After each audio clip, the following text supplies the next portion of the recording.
A woman walking her dog hit and killed by a car while in a crosswalk, and now neighbors are worried about their safety.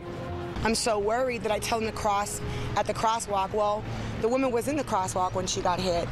And just into our newsroom, another person has been hit by a car in southwest Portland tonight. It's 11 o'clock. Good evening. I'm Jeff Gianola. And I'm Kelly Day. Let's get right to the details on this. Joel Iwanaga is live at the scene of the latest crash. And Joel, this makes 4 pedestrians hit by cars since Friday. That's right, Kelly and Jeff. 4 pedestrians, 1 fatality for the time being. In the meantime, police have a stern yet simple message for both pedestrians and for drivers. That message, pay attention.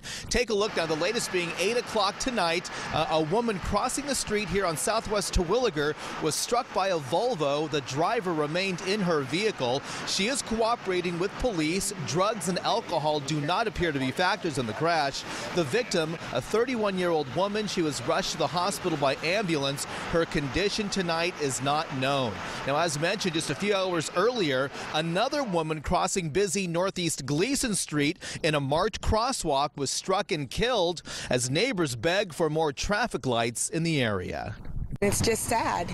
It's horrific. Yellow police tape and flashing lights surround the crash scene where a woman was struck and killed as she tried to cross busy Northeast Glisan Street in Portland's Hazelwood neighborhood. And I found out that the woman passed away, and it's just so sad because these streets are so dangerous and nobody's doing anything to protect the pedestrians. The victim is a woman in her 50s. She was walking her dog in a marked crosswalk when she was struck by a westbound car. The driver, an 80-year-old woman.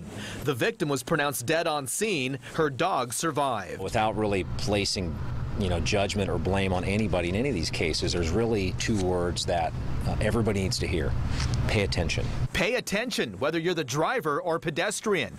This is the 3rd person to be struck in Portland since Friday. This one on Burnside, another on Powell, and then Tuesday's fatality on Gleason. I have an 11-year-old and a 17-year-old, and they cross the street all the time, and I'm so worried that I tell them to cross at the crosswalk. Well, the woman was in the crosswalk when she got hit. Neighbors say a marked crosswalk on Gleason isn't enough. They're pushing for traffic lights and/or signals, anything to alert oncoming drivers. Joel Iwanaga, KOIN 6 News.